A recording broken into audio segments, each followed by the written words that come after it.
안녕하세요. 자비롭게 TV입니다. 오늘은 성경 사무엘상을 함께 공부해 보겠습니다.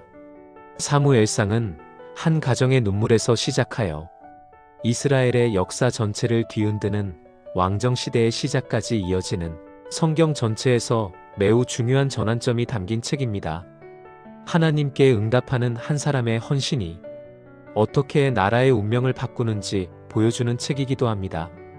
자, 이제부터 사무엘상으로 들어가 보겠습니다. 이스라엘의 에브라임 산지에 엘가나라는 사람이 살고 있었습니다. 그에게는 두 아내가 있었는데 하나는 한나, 다른 하나는 브닛나였습니다. 브닛나는 자녀가 있었지만 한나는 오랫동안 아이가 없었습니다. 성경은 한나의 상황을 단순한 불임으로만 표현하지 않습니다. 여호와께서 그의 태를 닫으셨으므로 이는 한나의 인생이 우연히 이렇게 된 것이 아니라 하나님께서 어떤 더 깊은 일을 계획하고 계심을 암시하는 말씀이었습니다. 엘가나는 매년 실로에 있는 성막으로 올라가 하나님께 제사를 드렸습니다. 그는 자녀가 있는 브닛나와 그의 아이들에게는 분에 맞게 제물을 주었지만 아이 없는 한나에게는 특별히 더 많은 몫을 주었습니다. 엘가나는 한나를 진심으로 사랑하고 아꼈지만 한나의 마음속 깊은 슬픔은 누구도 대신해 줄 수 없었습니다. 브닛나는 한나를 끊임없이 괴롭혔습니다. 왜 너는 아이가 없느냐? 그녀의 말은 한나의 가슴을 찢었고 한나는 성막에 갈 때마다 마음속에 담아둔 눈물을 쏟아내곤 했습니다. 엘가나는 말했습니다. 한나야, 왜 울고 왜 먹지 않느냐? 내가 내게 10 아들보다 낫지 아니하냐? 그러나 그 말도 위로가 되지 않았습니다. 한나는 세상 그 어떤 위로로도 채워지지 않는 깊은 고통 속에 있었습니다. 어느 날 제사 후에 한나는 성막에 홀로 들어가 하나님 앞에 마음을 쏟아놓기 시작했습니다. 그녀의 기도는 조용했지만 영혼 깊은 곳에서 쏟아져 나온 절규였습니다. 만군의 여호와여, 주의 여종의 고통을 돌보시고 나를 기억하시고 아들을 주시면 그를 여호와께 드리고 평생 그의 머리에 삭도를 대지 않겠습니다. 한나는 아이를 위해 기도했지만 그 기도의 목적은 자기의 만족이 아니라 하나님께 드리기 위한 헌신이었습니다. 그녀의 기도는 욕심이 아닌 헌신의 서원으로 가득했습니다. 그때 실로의 제사장 엘리가 입술만 움직이고 소리는 들리지 않는 한나를 보고 술 취한 줄로 오해하고 꾸짖었습니다. 언제까지 취해 있을 것이냐? 포도주를 끊어라. 그러나 한나는 절절한 마음으로 말했습니다. 내 주여, 그렇지 않습니다. 나는 마음이 슬픈 여자라. 포도주나 독주를 마신 것이 아니라 내 심정을 여호와 앞에 쏟아놓은 것입니다. 이 말을 들은 엘리는 마음이 움직여 말했습니다. 평안히 가라. 이스라엘의 하나님이 내 기도를 허락하시기를 원한다. 내 말을 허락하시기를 원한다. 이 한마디는 무너져 있던 한나의 마음을 일으키는 말이었습니다. 그날 한나는 얼굴빛이 달라졌고 더 이상 슬픔에 잠기지 않았습니다. 그녀는 믿음으로 일어섰습니다. 한나와 엘가나는 집으로 돌아갔고 성경은 이렇게 말합니다. 여호와께서 그를 기억하신지라. 하나님이 한나를 기억하셨다는 말은 잊고 있다가 떠올렸다는 의미가 아니라 하나님의 때가 되어 약속을 이루는 행동이 시작되었다는 의미였습니다. 시간이 지나 한나는 아들을 낳았습니다. 그녀는 그 이름을 사무엘이라 지었습니다. 내가 여호와께 그를 구하였다라는 뜻입니다. 한나의 기도는 응답되었고 그 응답은 단순히 한 가정의 기쁨을 넘어서 이스라엘 역사 전체를 움직일 하나님의 큰 계획이었습니다. 아이 사무엘이 젖을 떼자 한나는 그를 데리고 실로로 올라가 하나님께 드렸습니다. 그녀는 엘리에게 말했습니다. 내 주여, 내가 여기서 기도할 때 옆에 서 있던 그 여자입니다. 내가 기도하여 얻은 이 아이를 여호와께 드리며 평생 그분께 봉사하게 하겠습니다. 한나는 약속을 지켰습니다. 기도로 얻은 아이를 하나님께 돌려드리는 것. 이것은 엄청난 헌신이자 믿음의 결정이었습니다. 그녀는 사무엘을 잃은 것이 아니라 하나님의 일을 위해 맡기는 삶을 선택한 것이었습니다. 그날 이후 작은 아이 사무엘은 하나님의 집에서 자라며 이스라엘의 영적 회복을 준비하는 하나님의 사람으로 세워져 가기 시작했습니다. 그리고 사무엘이 자라며 하나님의 음성을 듣는 장면, 이스라엘의 변화를 이끄는 장면이 조금씩 다가오고 있었습니다. 사무엘이 하나님께 봉헌된 그날, 한나는 사무엘을 잃었다고 생각하지 않았습니다. 오히려 하나님께서 자신의 기도를 들으시고 이스라엘 가운데 새로운 일을 시작하셨다는 확신 속에서 감격의 찬송을 올렸습니다. 한나는 하나님 앞에서 이렇게 노래했습니다. 내 마음이 여호와로 말미암아 즐거워하며 내 뿔이 여호와로 말미암아 높아졌나이다. 여호와와 같이 거룩하신 이가 없고 우리 하나님 같은 반석도 없나이다. 이 찬송은 단순히 한 아이를 얻은 기쁨이 아니었습니다. 영적으로 죽어가던 시대에 하나님께서 새 일을 시작하신다는 선포이자 그분의 주권을 드러내는 신앙 고백이었습니다. 한나는 이어서 말합니다. 여호와는 죽이기도 하시고 살리기도 하시며 수월에 내리기도 하시고 올리기도 하시는도다. 여호와는 가난하게도 하시고 부하게도 하시며 낮추기도 하시고 높이기도 하시는도다.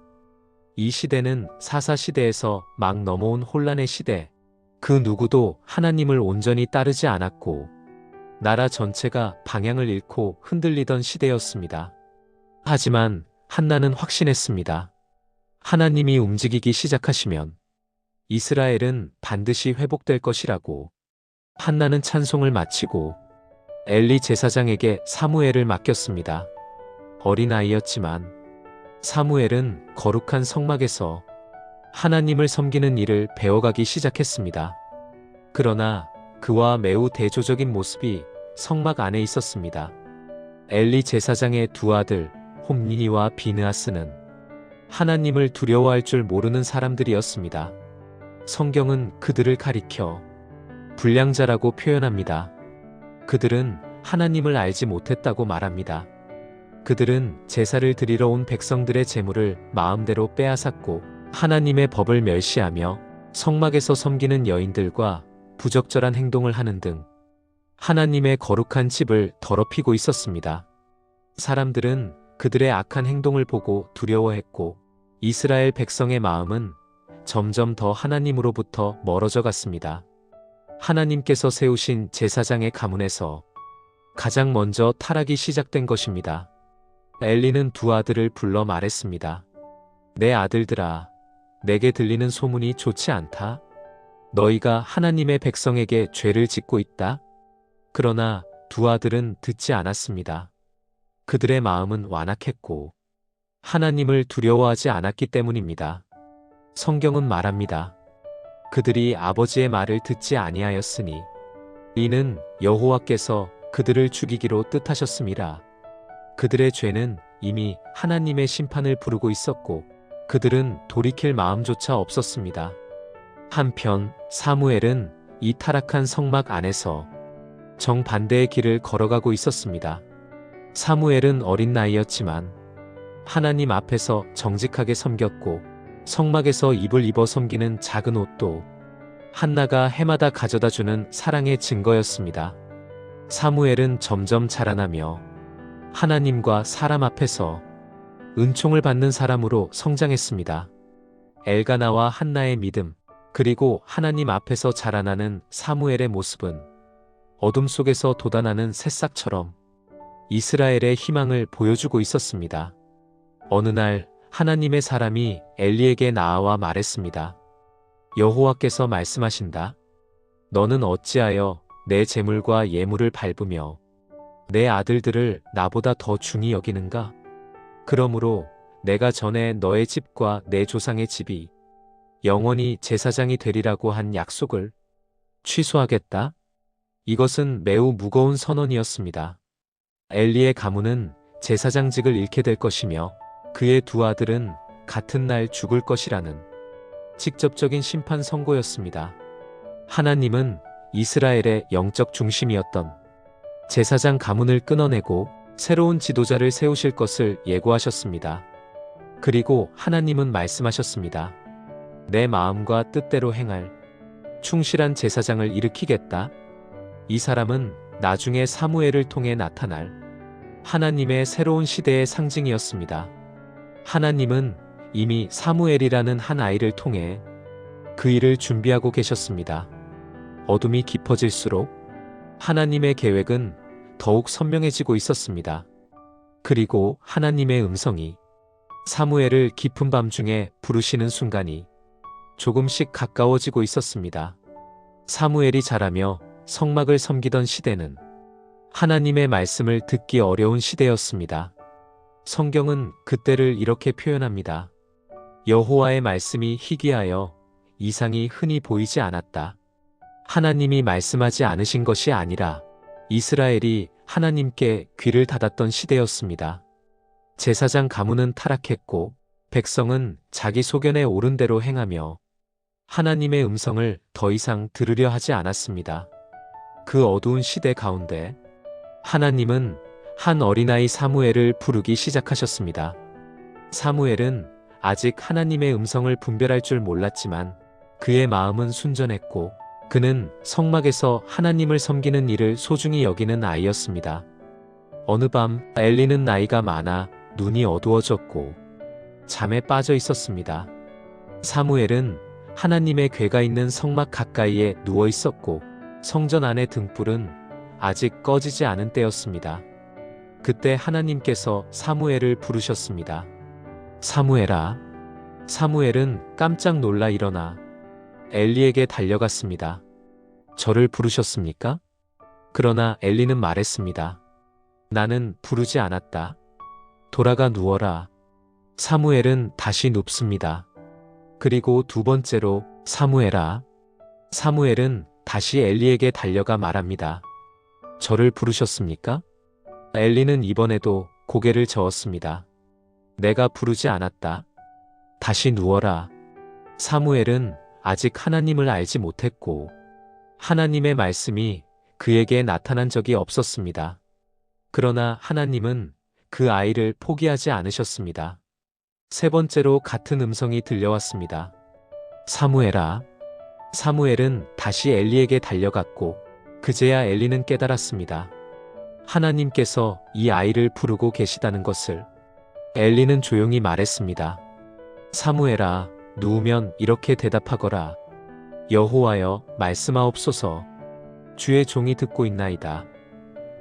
사무엘은 두려움과 기대가 섞인 마음으로 다시 자신의 자리에 누웠습니다.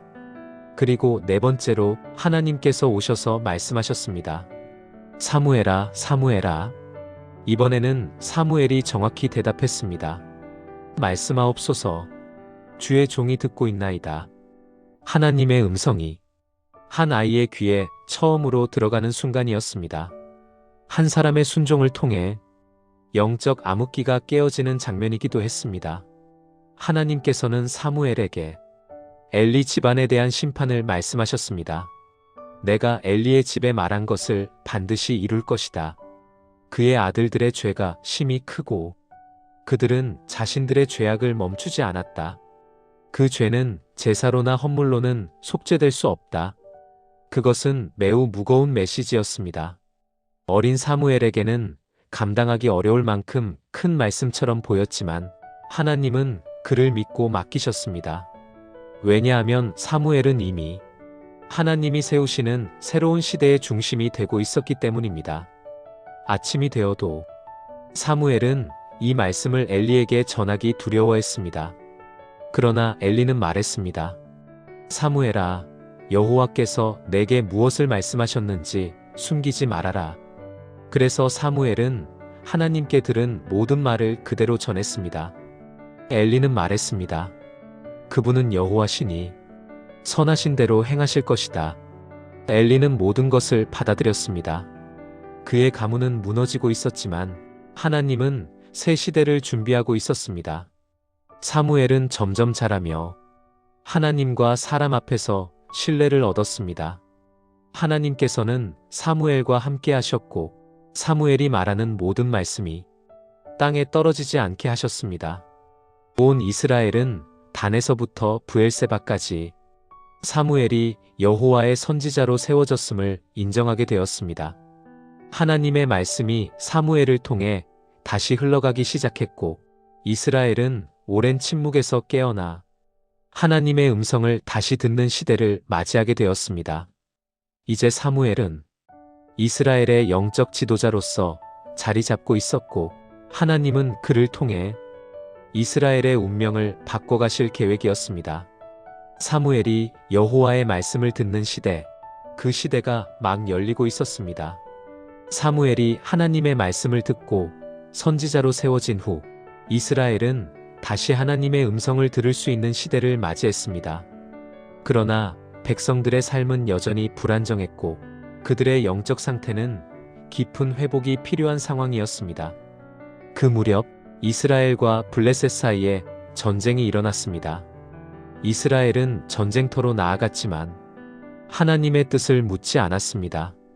그들은 단지 자신들의 힘과 관습을 따라 움직였고 그 결과 전쟁에서 큰 패배를 당하여 약 4,000명이 죽었습니다. 이스라엘 진영에서는 큰 혼란이 일어났습니다. 장로들은 원인을 회개로 찾지 않고 하나님을 묻지 않은 채 이렇게 말했습니다. 여호와께서 오늘 우리를 블레셋 사람들에게 치게 하셨다. 실로에서 언약궤를 가져오자. 그 만군의 여호와의 궤가 우리 가운데 오시면 우리를 원수의 손에서 구원하실 것이다. 언약궤는 하나님의 임재를 상징하는 거룩한 기물입니다. 그러나 이스라엘은 언약궤를 하나님 자체로 여겼고 심판을 막아주는 부적, 전쟁에서 승리를 보장하는 도구처럼 생각하고 있었습니다. 그들은 하나님께 순종하지 않으면서 하나님의 능력만 얻으려 했습니다. 언약궤는 엘리의 두 아들 홈리와 비느하스에 의해 전쟁터로 옮겨졌습니다. 그들은 이미 하나님 앞에서 심판을 받을 만큼 타락한 사람들이었고 하나님의 거룩함을 모독하고 있었습니다. 언약궤가 진에 도착하자 이스라엘 진영에서는 큰 환호가 터졌습니다. 땅이 울릴 만큼 큰 소리였습니다. 이스라엘은 언약궤를 앞세우면 승리한다고 믿었지만 그들의 마음속에는 하나님에 대한 경외도 회개도 없었습니다. 블레셋 군사들은 그 소리를 듣고 두려워했습니다. 신이 진에 들어왔다. 이 큰 신들의 손에서 누가 우리를 구하겠느냐? 그러나 그들은 오히려 결의를 다지며 말했습니다. 블레셋 사람들아, 강하게 되자. 히브리 사람의 종이 되지 않으려면 싸우자. 전쟁은 다시 시작되었고 결과는 참혹했습니다. 이스라엘은 큰 패배를 당해 3만 명이 죽었습니다. 엘리의 두 아들 홈리와 비느하스는 그 자리에서 죽었고 가장 큰 비극은 언약궤가 블레셋에게 빼앗긴 것이었습니다. 이스라엘은 하나님과 함께한다는 확신으로 나아갔지만 정작 하나님은 그들과 함께하지 않으셨습니다. 그들의 마음은 하나님과 멀어져 있었고 그들의 행위는 하나님의 거룩함을 모독하고 있었기 때문입니다. 한 사람이 베냐민 진영에서 달려나와 실로로 와서 소식을 전했습니다.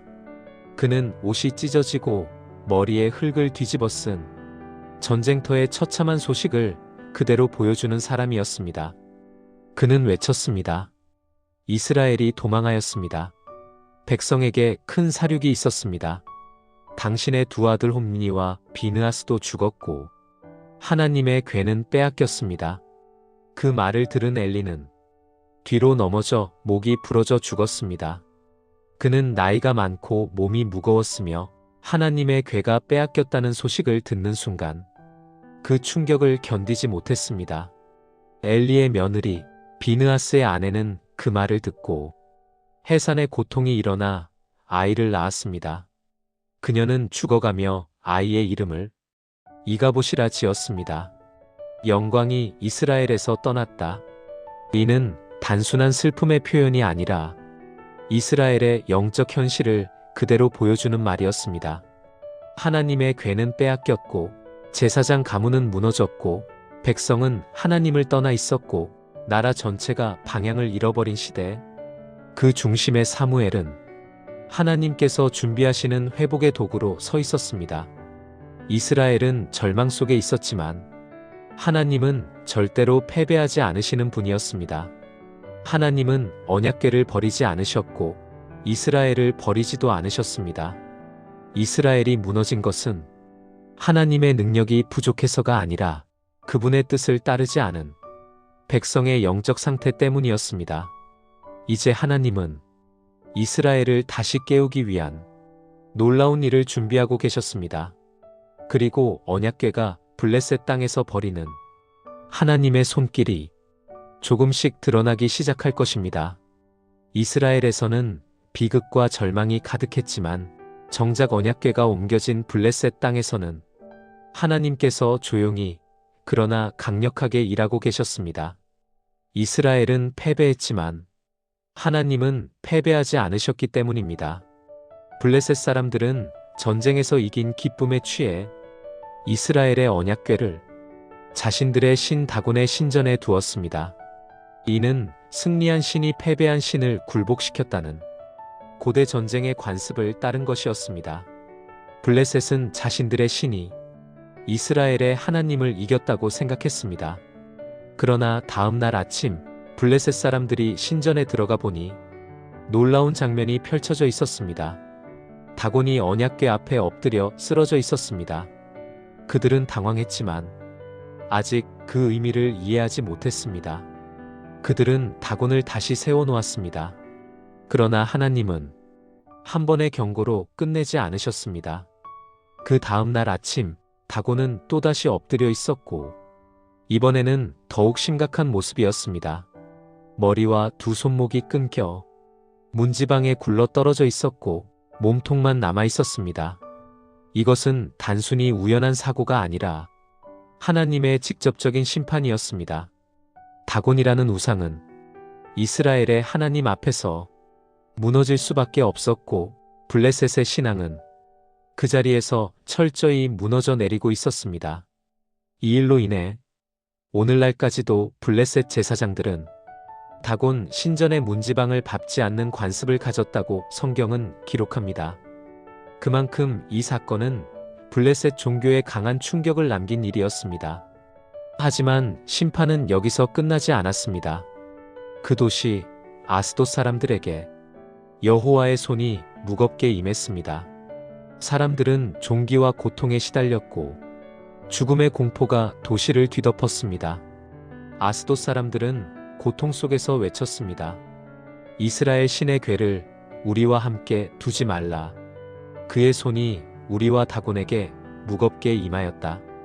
그들은 언약궤를 더 이상 감당할 수 없었습니다. 그래서 블레셋 5도시의 방백들이 모여 궤를 어떻게 할지 논의했습니다. 가드로 옮기자. 그러나 가드로 옮기자. 그곳에서도 동일한 재앙이 일어났습니다. 사람들은 종기에 걸려 도시는 혼란과 공포에 빠졌습니다. 블레셋 지도자들은 더욱 두려워졌습니다. 그래서 가드에서 또 결정했습니다. 에그론으로 보내자. 그러나 에그론 사람들이 궤가 도착하는 것을 보자 비명을 질렀습니다. 죽이려고 이 궤를 우리에게 가져오는 것이냐? 이 궤가 들어오면 우리는 모두 죽을 것이다. 블레셋 5도시를 옮겨다니며 언약궤는 하나님의 심판을 보여주었고 블레셋은 감당할 수 없는 무서운 고통을 겪었습니다. 성경은 말합니다. 죽지 아니한 사람들은 종기로 고생하였다. 그들의 부르짖음이 하늘에 사무쳤다. 이스라엘은 패배했지만 하나님의 궤는 블레셋 땅에서 조용히 하지만 압도적인 권능으로 하나님의 주권을 드러내고 있었습니다. 사람들은 언약궤가 위험하다고 생각했지만 사실 위험한 것은 언약궤가 아니라 하나님을 두려워하지 않는 인간의 마음이었습니다. 하나님은 스스로 싸우셨고 이스라엘이 군대를 내지 않아도 블레셋을 꺾고 계셨습니다. 결국 블레셋은 인정해야 했습니다. 우리는 이 궤를 감당할 수 없다.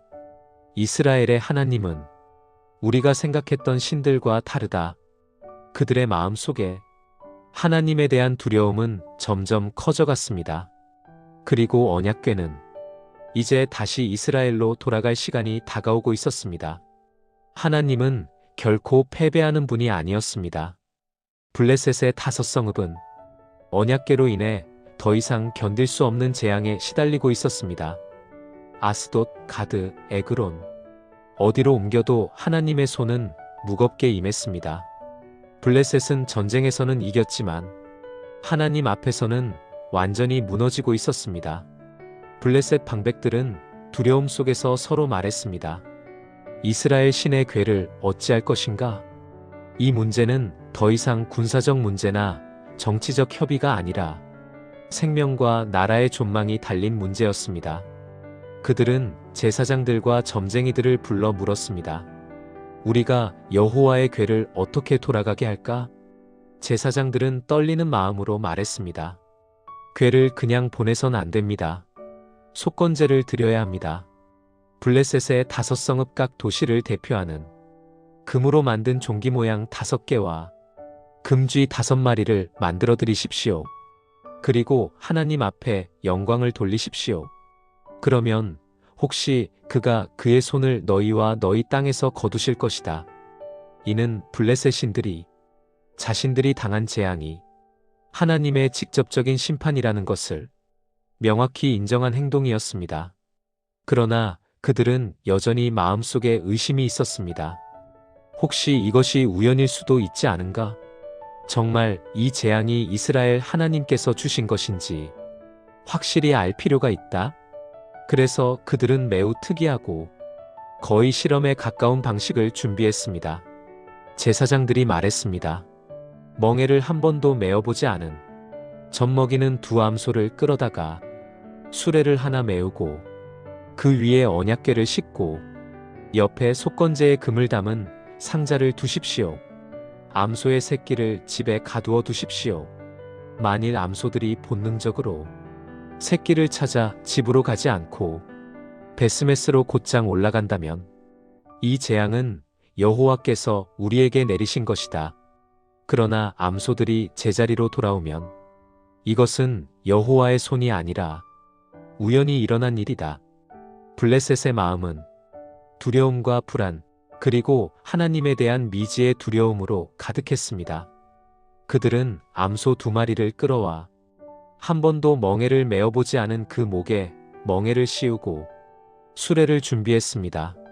언약궤를 올려두고 금으로 만든 속건제를 상자에 넣어 옆에 두었습니다. 그리고 암소의 새끼들은 집에 가두었습니다. 이 모든 상황은 암소가 절대로 일어날 수 없는 길, 즉 새끼와 반대 방향으로 가도록 설정한 것입니다. 암소는 본능적으로 새끼에게 돌아가야 합니다. 그것이 자연입니다. 그러나 하나님께서 역사하시면 자연의 법칙도 무너집니다. 블레셋 사람들이 숨을 죽이고 지켜보는 가운데 암소들이 움직이기 시작했습니다. 그들은 힘있게 울부짖으며 곧장 이스라엘 땅 베스메스 방향으로 걸어갔습니다. 성경은 말합니다. 곁길로 치우치지 않고 똑바로 갔다. 암소들은 새끼가 울부짖는 방향을 뒤로하고 오직 하나님의 인도하심 아래 정해진 길을 향해 나아갔습니다. 블레셋 방백들은 그 암소들을 끝까지 따라가며 지켜보았습니다. 그들은 이 장면을 보며 깨달았습니다. 이 재앙은 이스라엘의 하나님께서 내리셨다. 그들은 하나님 앞에서 더 이상 변명할 수 없었습니다. 한편 베스메스 사람들은 보리 추수를 하며 들에서 일하고 있었습니다. 그들이 고개를 들었을 때 이스라엘이 잃어버렸던 언약궤가 암소가 끄는 수레 위에 실려 자신들에게 돌아오는 장면을 보았습니다. 그 순간 이스라엘 진영은 환희의 외침으로 가득 찼습니다. 그들은 언약궤를 보며 기뻐했고 하나님의 영광이 돌아온 것처럼 외쳤습니다. 베스메스 사람들은 수레를 깨고 암소를 번제로 바치며 하나님께 감사의 제사를 드렸습니다. 블레셋 방백들은 멀리서 이 장면을 지켜본 후 아스돗으로 돌아갔습니다. 그러나 기쁨은 곧 경각심으로 변했습니다. 베스메스 사람 중 일부가 언약궤 안을 들여다보는 불경을 저질렀고 하나님은 그들을 치셨습니다. 많은 사람이 죽었고 온 마을은 두려움에 휩싸였습니다. 그들은 외쳤습니다. 이 거룩하신 하나님 앞에 누가 설 수 있겠는가? 언약궤는 인간이 함부로 다룰 물건이 아니며 하나님의 임재는 두려움과 경외 가운데 다뤄져야 한다는 사실이 이스라엘 안에 다시 새겨졌습니다. 결국 베스메스 사람들은 사람들을 보내어 기럇 여아림 사람들이 궤를 가져가도록 요청했습니다. 그리하여 언약궤는 기럇 여아림으로 옮겨졌고 그곳에서 오랜 시간 머물게 됩니다. 이스라엘은 비로소 깨닫기 시작했습니다. 문제는 궤가 있는가 없는가가 아니라 하나님이 그들과 함께 하시는가 아닌가였습니다. 하나님의 임재와 보호는 회개와 순종 속에서 오는 것이었습니다. 그리고 사무엘은 그들의 마음을 하나님께로 돌이키기 위한 새로운 말씀을 준비하고 있었습니다. 언약궤가 블레셋에서 기적적으로 돌아온 후 궤는 기럇 여아림 집에 오랫동안 머물게 되었습니다. 이스라엘은 궤가 돌아온 것만으로 하나님이 함께 하신다고 생각했지만 실제로는 그들의 마음이 여전히 하나님과 멀어져 있었습니다. 궤가 돌아와도 하나님은 그들에게 즉시 승리를 주지 않으셨습니다. 이스라엘은 장기간 블레셋의 압제 속에서 여전히 고통받고 있었습니다. 그러던 어느 날 사무엘은 이스라엘 전체에 향해 하나님의 말씀을 선포했습니다. 만일 너희가 전심으로 여호와께 돌아오려거든 이방의 신들과 아스다롯을 너희 가운데서 제거하고 너희 마음을 여호와께로 향하여 그만 섬기라. 그러면 하나님께서 너희를 블레셋의 손에서 건지시리라. 이 말씀은 이스라엘의 마음을 깨뜨렸습니다. 조용하고도 강력한 깨우침이 백성들에게 흘러가기 시작했습니다. 이스라엘은 그들의 삶 속에 숨어있던 우상을 제거하기 시작했습니다. 바알, 아스다롯, 오랜 습관처럼 자리 잡고 있던 모든 우상들을 버리고 마음을 하나님께로 돌이키기 시작했습니다. 사무엘은 온 백성을 미스바로 모이게 했습니다. 그들은 금식하며 죄를 고백했고 하나님께 부르짖었습니다. 이제 이스라엘은 궤의 힘을 의지하는 것이 아니라 하나님의 마음을 의지하기 시작했습니다. 그들이 미스바에 모여 예배하던 때 블레셋 사람들은 그 소식을 듣고 이스라엘을 공격하기 위해 올라왔습니다. 이스라엘은 큰 두려움에 사로잡혔습니다. 그들은 사무엘에게 간절히 말했습니다. 당신은 우리를 위하여 우리 하나님 여호와께 쉬지 말고 부르짖어 우리를 블레셋의 손에서 구원하게 하십시오. 사무엘은 어린 양을 하나 드려 하나님께 온전한 번제를 드렸습니다. 그리고 백성을 위해 하나님께 부르짖었습니다.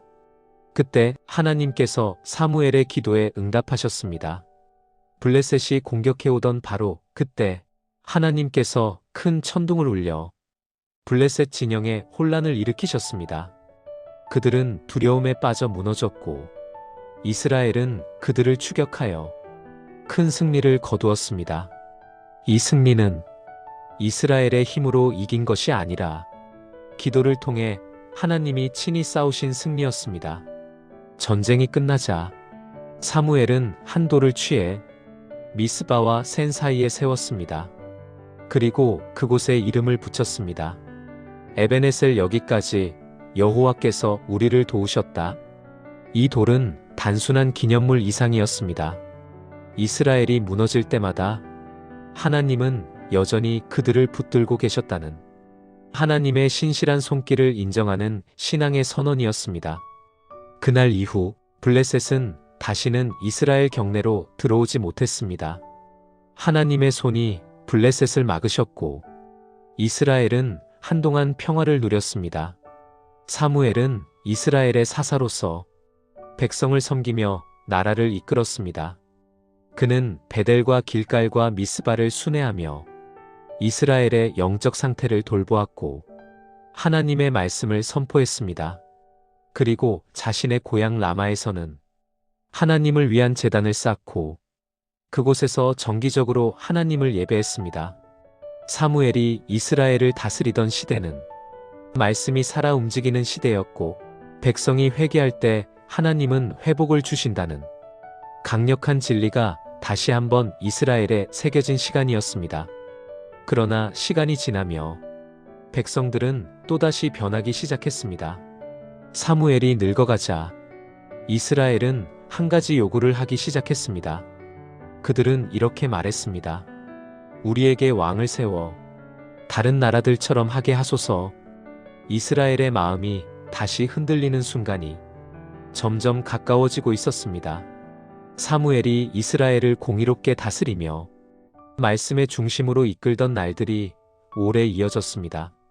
그의 시대는 오랜 어둠을 지나 하나님의 음성이 다시 들리기 시작한 귀한 시간이었고 이스라엘은 그의 사역 아래서 평안을 누렸습니다. 그러나 세월은 흐르고 사무엘도 늙었습니다. 사무엘은 자기 아들들을 이스라엘의 지도자로 세웠지만 안타깝게도 그들은 그의 길을 따르지 않았습니다. 그들은 뇌물을 받고 판결을 굽게 하며 사무엘의 신앙과는 다른 마음을 가지고 있었습니다. 엘리의 두 아들이 타락했을 때와 달리 이번에는 백성들이 사무엘에게 직접 나아왔습니다. 이스라엘의 모든 장로가 모여 라마에 있는 사무엘에게 말했습니다. 보소서, 당신은 늙었고 당신의 아들들은 당신의 길을 따르지 않으니 우리에게 왕을 세워 모든 나라와 같이 하게 하소서. 이 요구는 단순한 행정의 개선을 위한 요구가 아니었습니다. 이 말 속에는 이스라엘의 영적 상태가 드러나 있었습니다. 하나님이 왕이신 나라에서 그들은 다른 민족들처럼 보이는 왕을 원했습니다.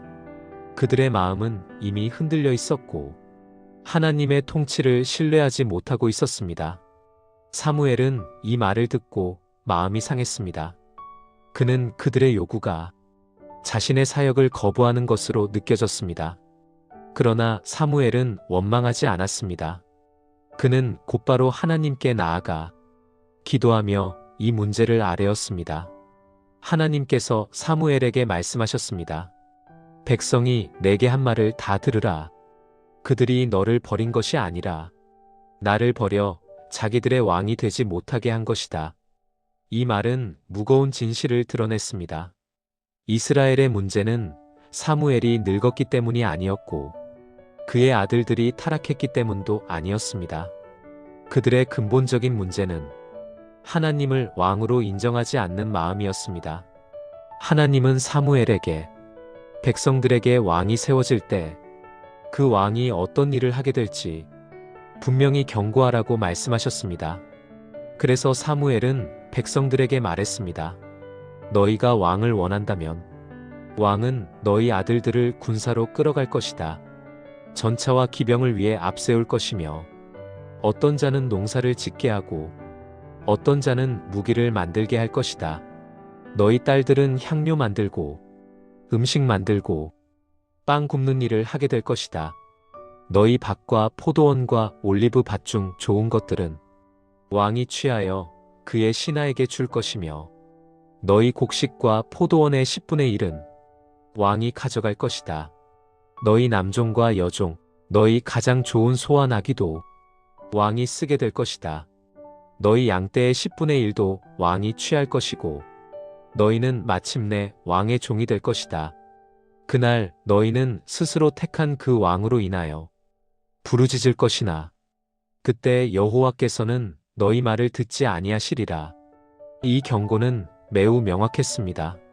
하나님 아닌 사람에게 통치를 맡기는 순간 그들의 삶은 무거운 짐을 지게 될 것이며 백성은 큰 후회를 하게 될 것이라는 말이었습니다.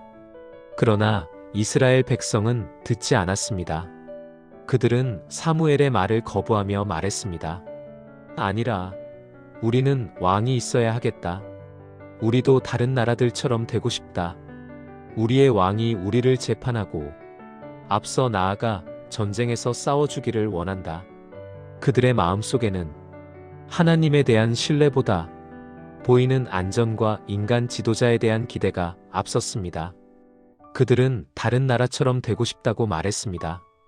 그러나 이스라엘은 다른 나라처럼 되어서는 안 되는 구별된 하나님의 백성이었습니다.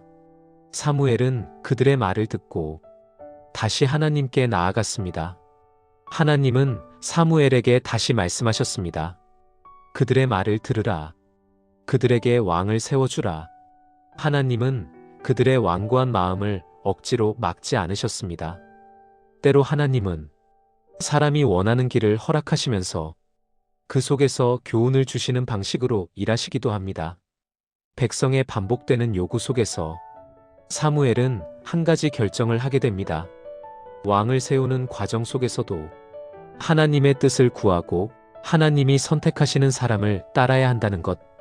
이제 사무엘은 이스라엘의 첫 번째 왕을 세우기 위한 하나님의 지시를 기다리게 됩니다. 이스라엘은 하나님을 버리고 왕을 요구했지만 하나님은 그들을 완전히 떠나지 않으셨습니다. 그분은 그들의 잘못된 요구조차도 궁극적으로 이스라엘을 향한 크신 계획의 일부로 사용하실 것이었습니다. 그리고 어느 날 이스라엘 역사에 새로운 인물이 등장할 순간이 조용히 다가오고 있었습니다. 이스라엘이 왕을 요구한 이후 사무엘의 마음에는 무거운 책임감이 자리하고 있었습니다. 하지만 하나님은 이미 그들의 왕으로 세울 한 사람을 준비하고 계셨습니다. 그 준비는 아주 평범해 보이는 사건 속에서 조용히 시작되었습니다. 베냐민 지파에 속한 기스라는 사람이 있었습니다. 그는 용맹하고 훌륭한 사람으로 그의 아들 사울은 이스라엘 사람들 가운데 누구보다 잘생기고 키도 누구보다 컸습니다. 이스라엘 가운데 그보다 더 준수한 자가 없었다. 성경은 사울의 외모와 인품을 높이 평가하며 새로운 시대의 지도자로서 사울이 갖춘 잠재력을 보여주고 있었습니다. 그러나 이 이야기는 화려한 왕궁에서 시작되지 않았습니다. 아주 평범한 일, 나귀를 잃어버린 사건에서 시작되었습니다. 어느 날 기스의 집 나귀들이 사라졌습니다. 기스는 아들 사울을 불러 말했습니다. 사울아, 종한 사람을 데리고 가서 나귀들을 찾아오너라. 사울은 종과 함께 길을 떠났습니다. 그들은 에브라임 산지, 살리사 땅, 사알림 지역을 모두 돌았지만 나귀는 보이지 않았습니다. 그들은 베냐민 온 지역을 다 다녔지만 아무런 흔적도 찾지 못했습니다. 사울은 점점 걱정하기 시작했습니다. 그만 돌아가자. 아버지가 나귀보다 우리를 더 걱정하실 것이다. 그때 사울과 함께 있던 종이 말했습니다. 보십시오. 이 성읍에 하나님의 사람이 있습니다. 그는 존경받는 사람이며 그가 말한 것은 반드시 이루어진다고 합니다. 그에게 가서 나귀를 찾을 수 있는지 물어봅시다. 그 성읍은 바로 라마, 사무엘이 머물고 있는 곳이었습니다. 하나님은 잃어버린 나귀를 통해 사울을 사무엘에게 인도하고 계셨습니다. 사울은 종에게 말했습니다. 그 사람께 드릴 예물이 없으니 어떻게 가겠느냐? 그러자 종은 은 한 세겔의 4분의 1을 꺼내 보이며 말했습니다. 여기 있습니다.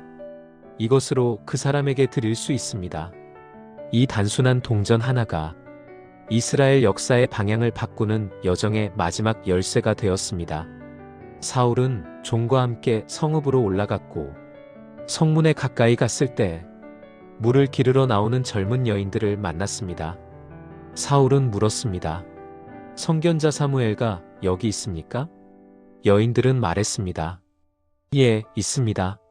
지금 성읍 안에 들어오셨으니 서둘러 가십시오. 오늘 산당에서 제사를 드리는 날이니 지금 올라가지 않으면 못 만날 것입니다. 사울은 종과 함께 서둘러 산으로 올라갔습니다. 그리고 성읍에 들어서는 순간 바로 앞에서 사무엘이 내려오고 있었습니다. 그러나 이것은 단순한 우연이 아니었습니다. 성경은 이 장면 바로 앞에 이렇게 기록합니다. 전날 하나님께서 사무엘에게 말씀하셨습니다. 내일 이맘때 내가 베냐민 땅에서 한 사람을 너에게 보내리니 너는 그에게 기름을 부어 내 백성 이스라엘의 지도자로 삼아라. 그가 블레셋 사람의 손에서 내 백성을 구원할 것이다. 내 백성의 부르짖음이 내게 상달되었기 때문이다. 하나님은 이미 사울을 선택하셨고 사무엘은 그를 기다리고 있었습니다. 사무엘이 사울을 보자 하나님께서 사무엘에게 말씀하셨습니다. 보라, 내가 말한 사람이다. 그가 내 백성을 다스릴 것이다. 사울은 아직 자신에게 어떤 일이 일어나는지 전혀 알지 못했습니다. 그는 단지 잃어버린 나귀를 찾으려 왔을 뿐이었습니다. 사울이 사무엘에게 다가와 말했습니다. 선견자의 집이 어디인지 알려주십시오. 사무엘은 미소 지으며 말했습니다. 내가 바로 선견자이다. 앞서 산당으로 올라가라. 오늘 너는 나와 함께 식사할 것이며 내일 아침 내가 너를 보내면서 내 마음에 있는 모든 것을 말해주겠다.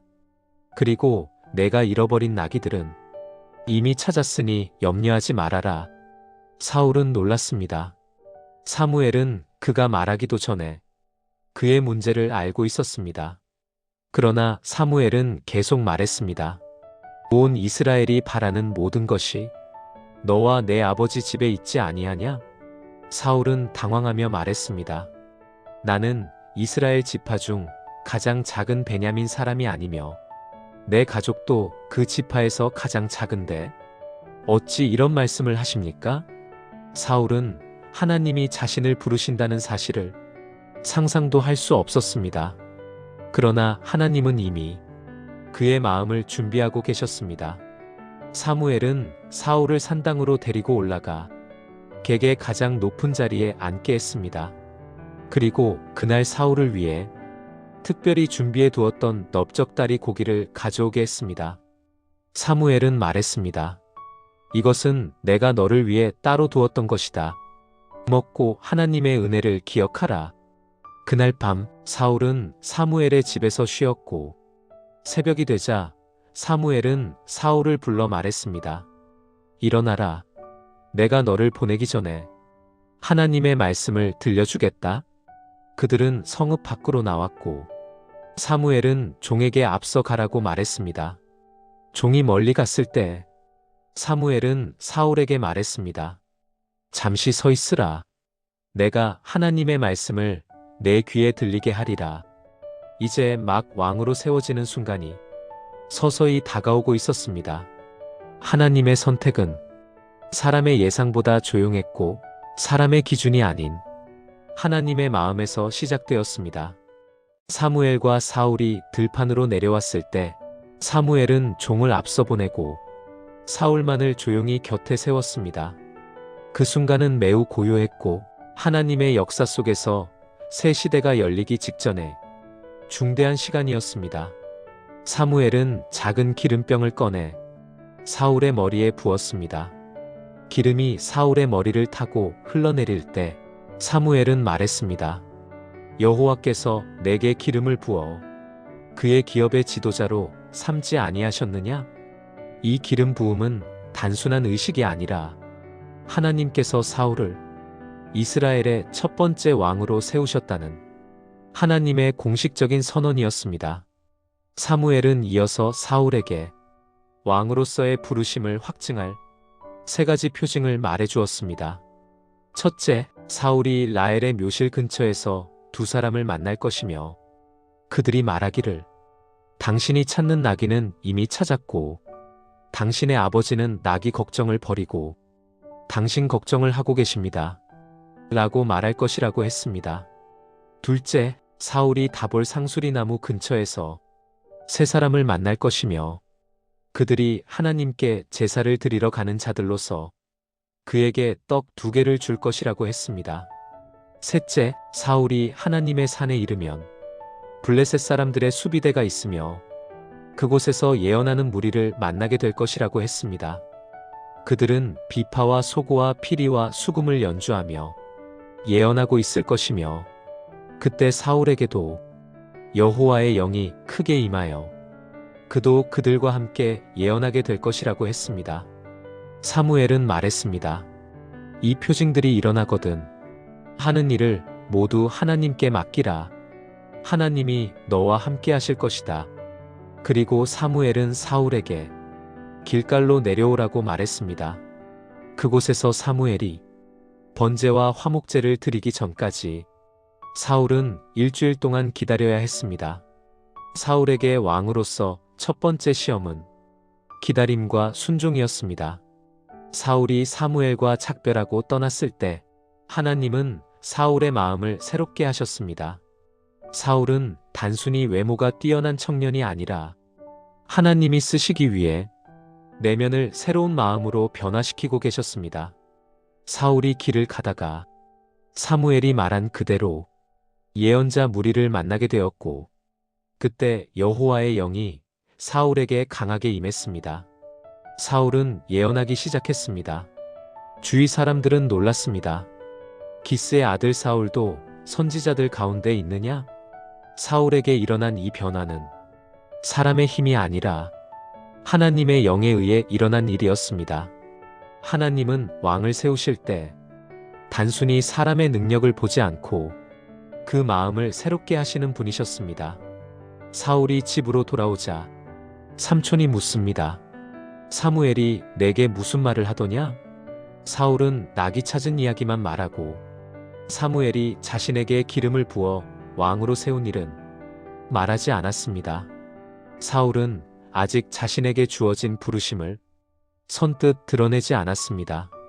그는 겸손했고 이것은 사울의 초기에 보였던 귀한 모습이었습니다. 이제 사무엘은 온 백성을 미스바로 모아 하나님께서 선택하신 왕을 공식적으로 세우기 위한 시간을 마련했습니다. 사무엘은 백성에게 먼저 경고했습니다. 이스라엘의 하나님 여호와께서 너희를 애굽에서 인도하여 내신 분이시며 수많은 고난에서 구원하신 분이다. 그러나 너희는 너희의 하나님을 버리고 우리 위에 왕을 세워달라 외쳤다. 그럼에도 불구하고 하나님은 그들의 요구를 허락하셨습니다. 사무엘은 제비를 뽑아 하나님의 선택을 확인하는 절차를 진행했습니다. 지파 중 베냐민 지파가 뽑히고 그 가문 중 마드리 가문이 뽑히고 그 중에서 사울이 뽑혔습니다. 그러나 사울은 사람들 사이에 없었습니다. 그는 짐 보따리들 사이에 숨어 있었습니다. 자신에게 주어진 사명의 무게가 그에게 너무 크게 느껴졌던 것입니다. 사람들은 그를 찾아냈고 사울은 사람들 앞에 세워졌습니다. 그의 키는 모든 백성보다 한 머리나 컸고 사람들은 외쳤습니다. 왕이여 만세. 그러나 이 환호 속에서도 몇몇 비류들은 말했습니다. 이 사람이 우리를 구원하겠느냐? 그들은 사울을 업신여겼습니다. 하지만 사울은 그들을 마음에 두지 않았습니다.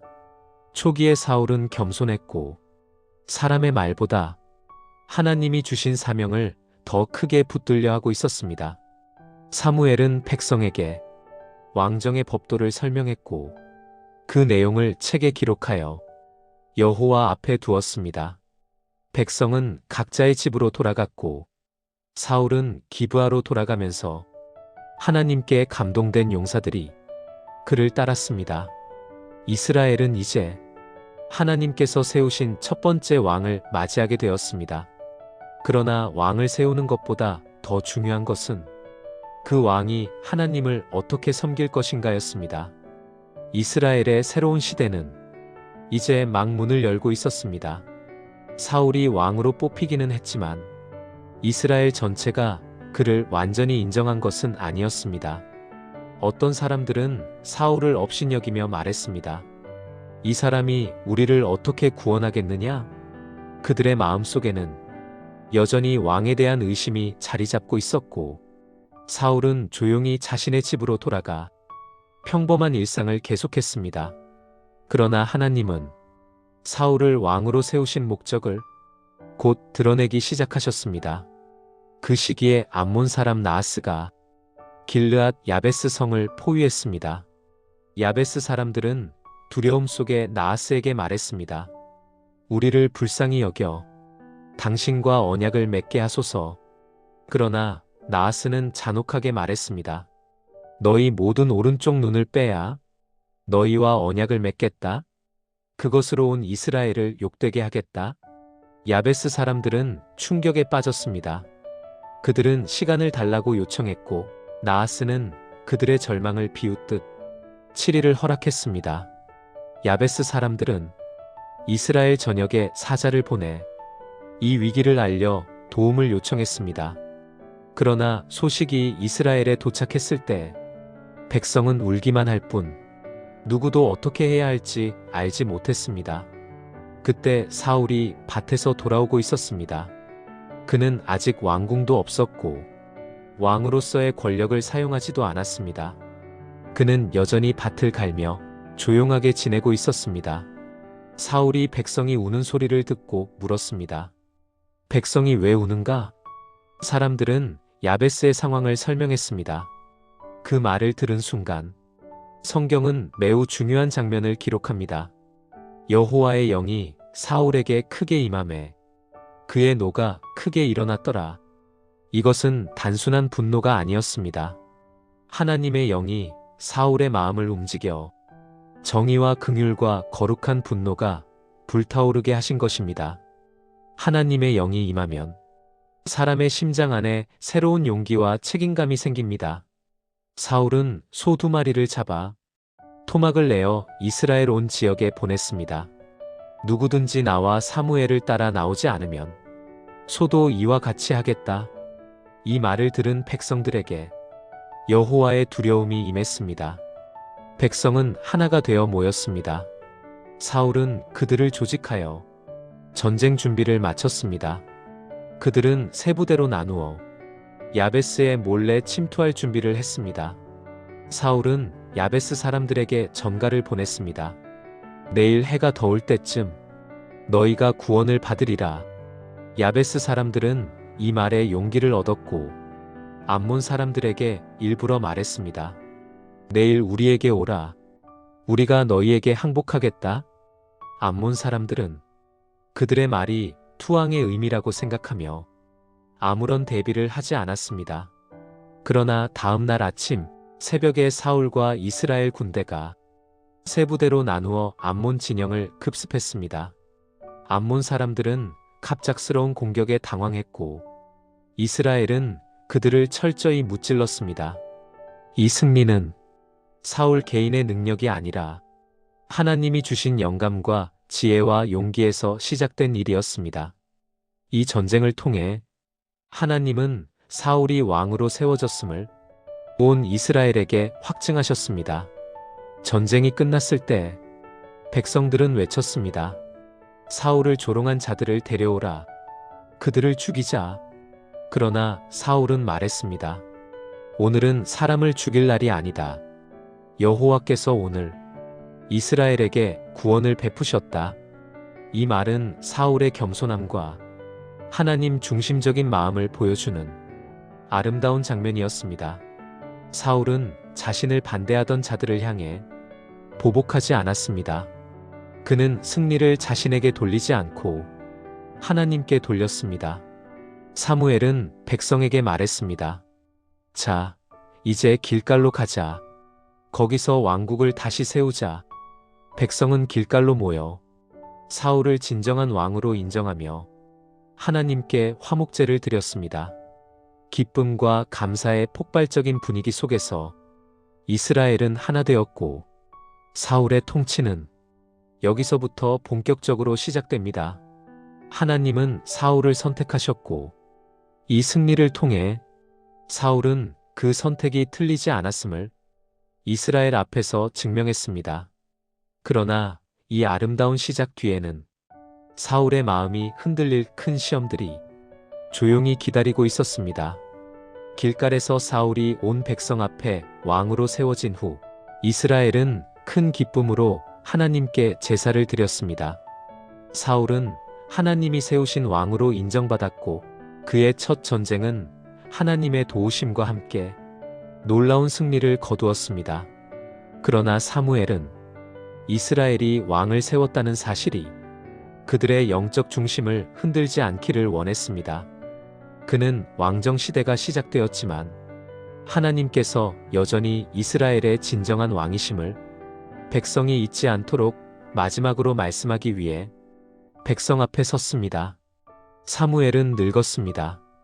그는 오랜 세월 이스라엘을 재판하고 말씀을 전하며 하나님의 임재를 백성에게 알려온 자였습니다. 이제 그는 새로운 시대를 백성에게 넘기면서 한 가지 중요한 것을 남기려 했습니다. 사무엘은 조용히 백성 앞에 말했습니다. 보라, 나는 이제 늙었다. 내 아들들이 너희와 함께 있다. 나는 어려서부터 오늘까지 너희 앞에서 행해왔다. 사무엘은 자신의 평생을 돌아보며 백성에게 물었습니다. 내 손에서 누구의 소나 나귀를 빼앗았느냐? 누구를 속였느냐? 누구를 압제했느냐? 내 손에 뇌물을 받아 무죄한 자를 억울하게 한 일이 있었느냐? 만일 있다면 말하라. 내가 너희 앞에서 갚겠다. 백성은 한 목소리로 대답했습니다. 당신은 우리를 속이거나 압제한 일이 없습니다. 당신은 우리에게서 아무것도 취하지 않았습니다. 사무엘은 말했습니다. 여호와께서 오늘 너희와 내 사이의 증인이 되시며 그가 증언하실 것이다. 이것은 사무엘의 인생이 하나님 앞에서 정직하게 살았다는, 그러나 백성에게도 당당하다는 영적 선언과 같았습니다. 그 후 사무엘은 이스라엘의 긴 역사를 하나씩 짚어가며 하나님께서 그들을 지키신 과정을 상기시켰습니다. 여호와께서 모세와 아론을 세우시고 너희 조상들을 애굽에서 인도하여 내셨다. 그들이 하나님을 잊었을 때 여호와께서 그들을 원수들의 손에 넘기셨지만 그들이 부르짖자 다시 구원자를 세워 역사를 회복하셨다. 사무엘은 이어서 말했습니다. 그러나 너희는 이제 나하스가 너희를 치러 올 때 너희 하나님 여호와께서 너희의 왕이심에도 불구하고 아니다. 우리에게 왕이 있어야 하겠다고 말했다.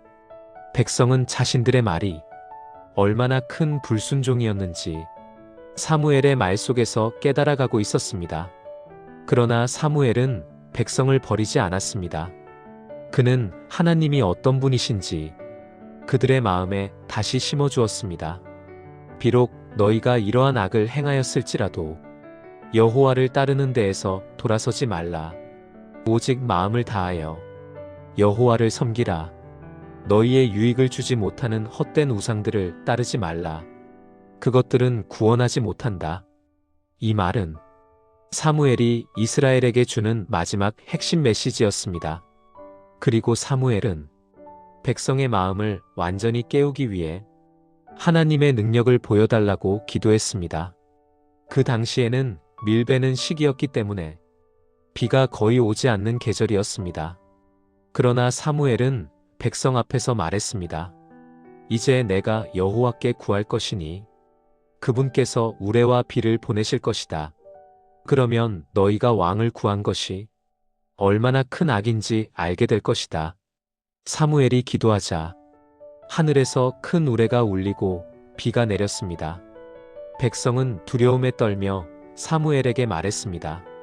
우리를 위하여 당신의 하나님 여호와께 기도하소서. 우리가 죽지 않게 하소서. 우리는 왕을 구함으로 모든 죄에 이 악을 더하였습니다. 그때 사무엘은 백성에게 다시 회복의 길을 제시했습니다. 두려워하지 말라.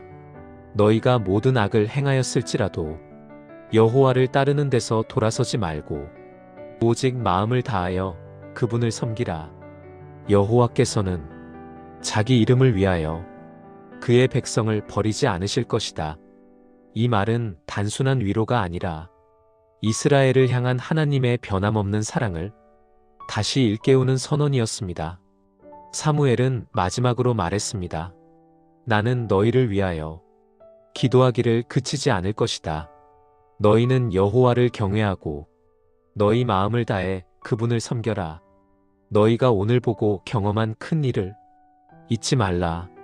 사무엘의 말은 이스라엘에게 경고였고 위로였고 하나님께로 돌이키는 길을 알려주는 영적 유언이었습니다.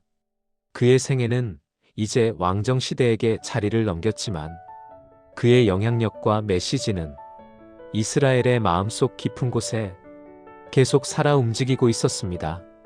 이제 왕 사울의 시대가 본격적으로 열리지만 그 시대 속에는 사울의 마음이 흔들리기 시작하는 또 다른 장면이 가까이 다가오고 있었습니다. 사울이 왕으로 세워진 뒤 이스라엘은 블레셋과의 긴장 속에서 여전히 큰 위협 아래 놓여 있었습니다. 사울은 이스라엘을 지키기 위해 용맹스러운 사람 3,000명을 택하여 그중 일부는 자기와 함께 있게 하고 나머지는 아들 요나단과 함께 보내었습니다. 요나단은 용감한 전사였습니다. 그는 블레셋의 수비대를 기브아에서 치고 승리를 거두었습니다. 이 소식이 퍼지자 블레셋은 분노했고 이스라엘을 본격적으로 치기 위해 막대한 군사를 준비했습니다. 블레셋군은 병거 3만, 기병 6천, 그리고 바닷가 모래처럼 많은 보병으로 구성된 거대한 군대였습니다. 그들은 믹마스에 진을 치며 이스라엘을 압박하기 시작했습니다. 이스라엘 사람들은 이 모습을 보고 두려움에 빠졌습니다. 그들은 숲과 굴과 바위 틈에 숨어 도망가고 어떤 이들은 요단강을 건너 가드와 길르앗으로 도망쳤습니다. 이스라엘 전체가 공포에 잠겨 사울 곁에는 남아있는 사람이 거의 없었습니다. 사울은 사무엘이 말한 일주일을 기다려야 하는 명령을 기억하고 있었습니다. 사무엘이 길갈에서 번제를 드린 후 하나님의 지시를 따라 전쟁을 해야 했기 때문입니다. 사울은 날마다 긴장 속에서 기다렸습니다. 첫째 날 사람들은 불안해했습니다. 셋째 날 백성의 마음은 흔들렸습니다. 여섯째 날이 되었을 때 사람들은 하나둘 그의 곁을 떠나기 시작했습니다. 사울에게 남은 병사들은 대부분 떨고 있는 사람들이었습니다. 블레셋의 군대는 계속 다가오고 있었고 사무엘은 보이지 않았습니다. 드디어 일곱째 날 사울은 조급해졌습니다.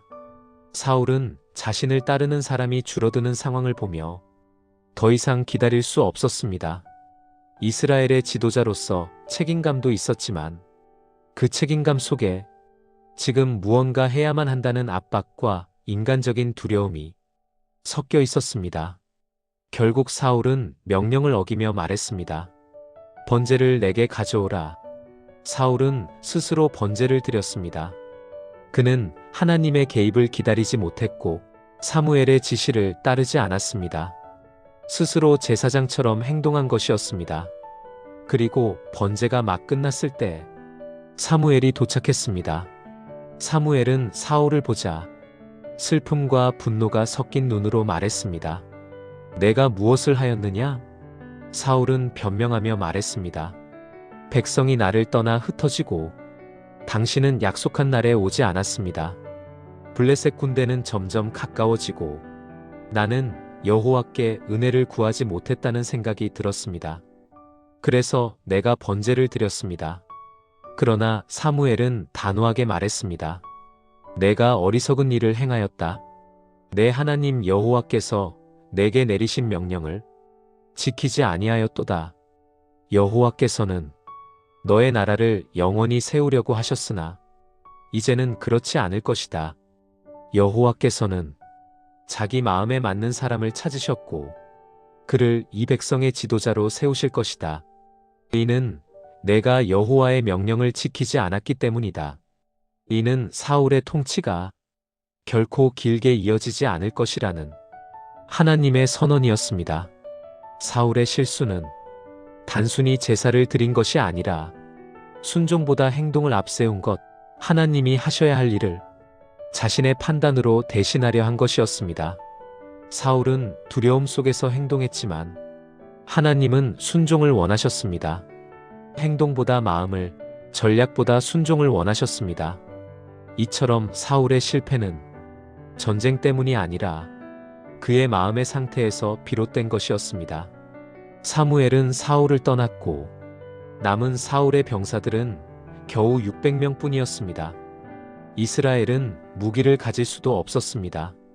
철을 다루는 기술이 블레셋에게 있었기 때문에 이스라엘 사람들은 칼과 창을 만들 수 없었고 전쟁할 사람은 사울과 요나단 뿐이었습니다. 상황은 절망적이었고 이스라엘은 다시 한번 위기 상황에 놓여 있었지만 하나님은 새로운 방법으로 이스라엘을 이끌기 시작하셨습니다. 그리고 이 위기의 순간에 요나단이 놀라운 믿음의 행동을 일으키며 새로운 전투가 시작되려고 하고 있었습니다. 사울은 서서히 리더십을 잃어가고 있었지만 그의 아들 요나단은 믿음으로 움직이는 사람이었습니다. 이스라엘은 블레셋 앞에서 무기조차 제대로 갖추지 못한 절망적인 상태였지만 요나단은 하나님께서 여전히 살아계신다는 것을 믿었습니다. 블레셋의 군사들은 믹마스에 진을 치고 이스라엘을 압박하고 있었고 사울은 기브아에서 근심하며 상황만 바라보고 있었습니다. 그러나 그때 요나단은 믿음의 결단을 내립니다. 요나단은 자신을 따르는 젊은 병기 든 자에게 말했습니다. 우리가 블레셋의 군사들에게 건너가자. 여호와께서 우리를 도우실지도 모른다. 여호와께서 구원하시려면 사람이 많고 적음에 상관이 없다. 이 고백은 요나단의 신앙을 가장 잘 드러내는 말이었습니다. 그는 군사력이나 상황을 보지 않았습니다. 오직 하나님의 능력을 바라보고 있었습니다. 병기 든 자는 두려워하지 않고 말했습니다. 당신의 마음에 있는 대로 하십시오. 내가 당신과 함께 하겠습니다. 두 사람은 아무도 모르게 블레셋 진영으로 접근하는 험한 바위를 올라가기 시작했습니다. 한쪽은 보세스라 불리며 날카롭고 다른 한쪽은 세네라 불리며 가파른 절벽과 같은 곳이었습니다. 그때 요나단은 하나님께 표징을 구했습니다.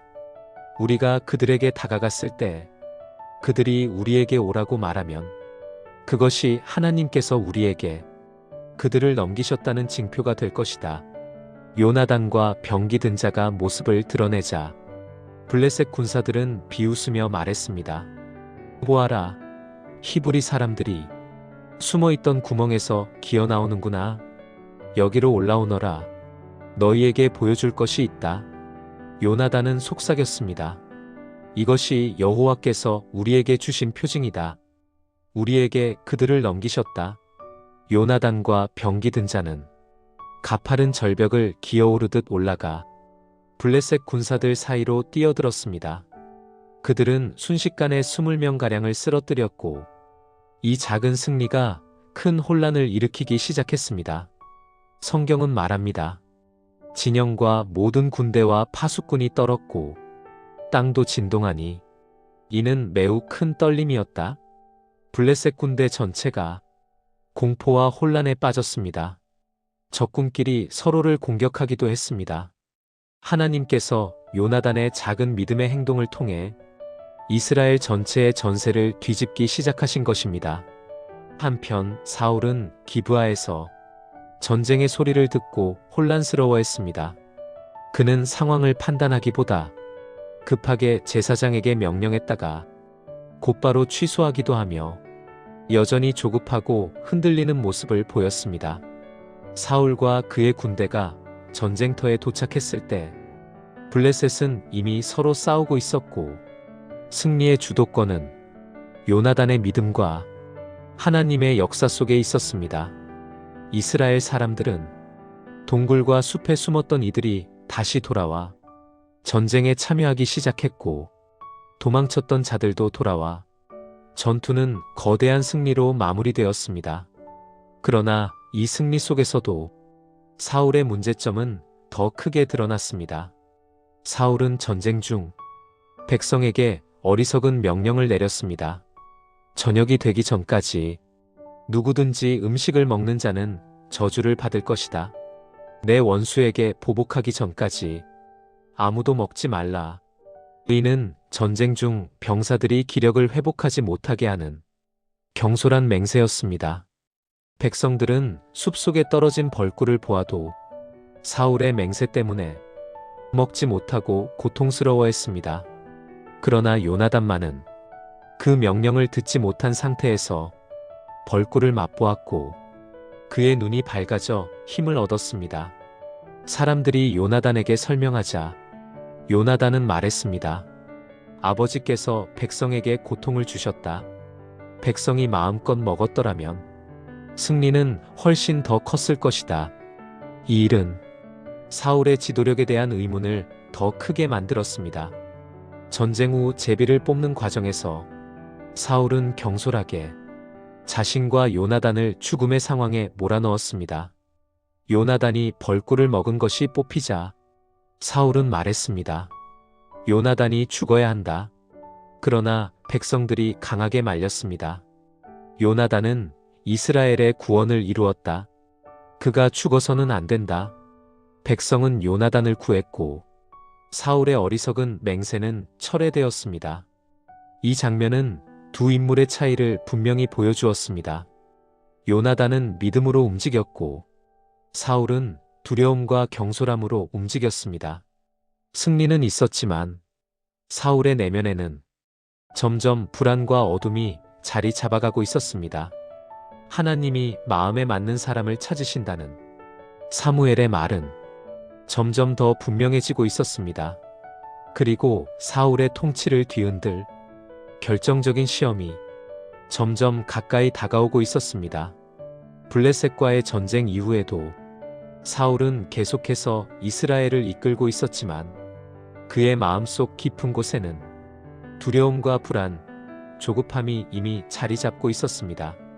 하나님께서 사무엘을 통해 하신 경고, 여호와께서 마음에 맞는 사람을 찾으셨다. 이 말은 사울의 내면을 흔들고 있었고 그는 점점 하나님의 뜻보다 자신의 판단을 앞세우는 사람이 되어가고 있었습니다. 그 무렵 하나님께서 사무엘에게 말씀하셨습니다. 내가 아말렉을 벌하겠다. 그들이 이스라엘이 애굽에서 나올 때 행한 일을 기억하라. 그들을 진멸하라. 남녀와 아이와 갓난아이, 소와 양과 낙타와 나귀를 모두 죽이라. 아말렉은 이스라엘이 애굽에서 갓 나왔을 때 뒤에서 약한 자들을 공격하며 비열하고 잔혹한 죄를 지었습니다. 하나님은 오래 참으셨지만 이제 그 심판을 사울에게 맡기신 것이었습니다. 사울은 하나님의 명령을 받고 근위병을 소집했습니다. 그 수는 20만 명의 보병과 유다 사람 10,000명이었습니다. 그들은 아말렉 지역으로 내려가 전투를 준비했습니다. 전쟁이 시작되자 이스라엘은 아말렉을 크게 쳐부수었고 사울은 승리를 거두었습니다. 그러나 이곳에서 사울의 결정적 실패가 드러났습니다. 하나님은 모두 진멸하라고 분명히 명령하셨습니다. 그러나 사울은 아말렉 왕 아각을 죽이지 않고 살려두었습니다. 그리고 그의 백성들은 가장 좋은 양과 소, 살찐 짐승과 어린 양을 남겨두었습니다. 그들은 이렇게 말했습니다. 이 좋은 것들은 여호와께 제사를 드리기 위해 살려둔 것입니다. 그러나 이는 변명에 불과했습니다. 하나님의 명령을 자신의 판단으로 바꿔버린 것이었습니다. 그때 여호와께서 사무엘에게 말씀하셨습니다. 내가 사울을 왕으로 세운 것을 후회한다. 그가 내 명령을 지키지 않았다. 사무엘은 마음이 찢어질 듯 아파하며 밤새 하나님께 부르짖었습니다. 그리고 아침이 되자 사울을 찾아 나섰습니다. 사무엘이 도착하기 전 사울은 이미 자신이 승리했다고 생각하며 기념비를 세우고 있었습니다. 사울의 마음은 겸손에서 벗어나 자신의 힘과 성공을 자랑하는 방향으로 흘러가고 있었습니다. 사울이 사무엘을 보자 기뻐하며 말했습니다. 내가 여호와의 명령을 다 지켰습니다. 그러나 사무엘은 그의 말 속에서 이미 이상함을 느꼈습니다. 그렇다면 내 귀에 들리는 이 양과 소의 소리는 무엇이냐? 사울은 변명했습니다. 백성이 가장 좋은 것들을 남긴 것입니다. 우리가 이것들로 여호와께 제사를 드리려 했습니다. 나머지는 모두 진멸했습니다. 그때 사무엘은 사울의 영혼을 흔드는 말을 했습니다. 순종이 제사보다 낫고 듣는 것이 순양의 기름보다 낫다. 거역하는 것은 점치는 죄와 같고 완고한 것은 우상에게 절하는 죄와 같다. 내가 여호와의 말씀을 버렸으므로 여호와께서도 너를 버려 왕이 되지 못하게 하셨다. 사울은 그제서야 두려워하며 말했습니다. 내가 범죄하였습니다. 백성을 두려워하여 그들의 말을 들었습니다. 제발 나를 용서하고 나와 함께 돌아가 여호와께 경배하게 하소서. 그러나 사무엘은 단호했습니다. 나는 너와 함께 돌아가지 않을 것이다. 너는 여호와의 명령을 버렸고 여호와께서도 너를 버리셨다. 사무엘이 돌아서려 하자 사울이 그의 겉옷을 붙잡는 바람에 겉옷이 찢어졌습니다. 그때 사무엘은 선언했습니다. 여호와께서 오늘 이스라엘 왕국을 내게서 찢어 내 이웃 중 더 나은 사람에게 주셨다. 이 말은 사울의 왕권이 하나님 앞에서 이미 무너졌다는 공식적인 선언이었습니다. 사무엘은 이후 아말렉 왕 아각을 직접 죽였고 사울과는 다시는 만나지 않았습니다. 그러나 사무엘은 사울을 위하여 계속 슬퍼했습니다. 그리고 성경은 조용히 기록합니다. 여호와께서는 사울을 왕으로 세운 것을 후회하셨더라. 그러나 이것은 하나님의 계획이 실패했다는 뜻이 아니라 사울의 마음이 변하여 하나님과의 관계가 무너진 것을 하나님께서 깊이 아파하셨다는 의미였습니다.